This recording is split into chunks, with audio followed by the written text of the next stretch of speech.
Bonjour à tous. Alors oui, on va vous présenter la résolution d'un système et en même temps du coup le pivot de Gauss. Oui, on va vous parler un petit peu du pivot de Gauss. Voilà, Gauss, pour ceux qui ne connaissaient pas sa tête. Du coup, le pivot de Gauss, il consiste à supprimer des termes dans le système, du coup en effectuant des opérations sur les lignes qui vont du coup nous permettre de supprimer les termes. Donc alors là, on va faire un exemple sur un système à deux équations. Donc A1x plus B1y, A2y, autant pour moi, et B1x plus B2y. Donc vous voyez la ligne 1 et la ligne 2. Et je te laisse...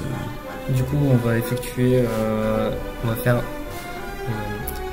A1 L2 moins B1 L1 pour supprimer le terme qui apparaît en dessous en X.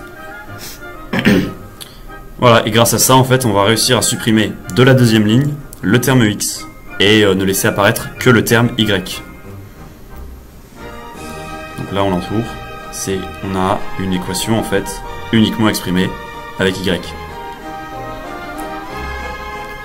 Et donc ce qui est pratique, c'est que on va ensuite pouvoir remplacer ce Y dans la première équation. Et donc le pivot de Gauss, ça marche comme ça. On va exprimer en fonction d'un terme, et ensuite on remonte. On va remplacer ce terme dans la ligne du dessus, qui va nous permettre de déduire un nouveau terme. Et ensuite on remplacera les deux dans la troisième ligne par exemple, s'il y en a une. Du coup, ouais, on va remplacer chaque terme et après on va exprimer X et Y en fonction des paramètres de l'équation. Bon voilà, alors là sur le système on a écrit X et Y. On a eu un petit problème de cadrage. Mais voilà, vous pouvez voir là, entouré, en fait c'est tous les autres termes.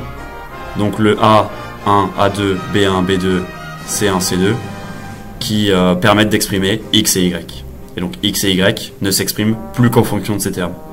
Et donc ces termes, dans un système, là c'est un système qu'on pourrait qualifier de neutre, mais dans un vrai système, ces termes-là seraient des chiffres, donc remplaçables, et X et Y auraient des valeurs fixes.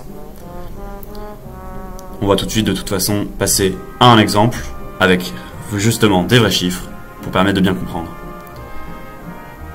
Donc on va avoir X plus 3Y plus 2Z égale 1, X plus 2Y plus 3Z égale 0, et X plus Y moins 2Z égale 1. Du coup, ici on va effectuer la ligne 3 moins la ligne 1 parce qu'elle permettra d'exprimer directement Y et du coup on pourra directement remplacer dans les autres équations et trouver plus rapidement la solution. C'est important de comprendre aussi qu'on n'est pas obligé d'exprimer en premier la variable, on va dire la dernière qui est écrite. Là la dernière qui est écrite c'est Z, mais on peut très bien commencer par Y. En fait on peut remplacer X, Z, Y. Voilà, et donc on a repéré que Y était égal à 0, ce qui permet en fait de carrément simplifier le système pour avoir plus qu'un système à deux équations. Du coup ici on fait L2 moins L1 pour exprimer Z en fonction de X. Pour exprimer Z du coup. Et du coup on pourra... Et on a nos réponses.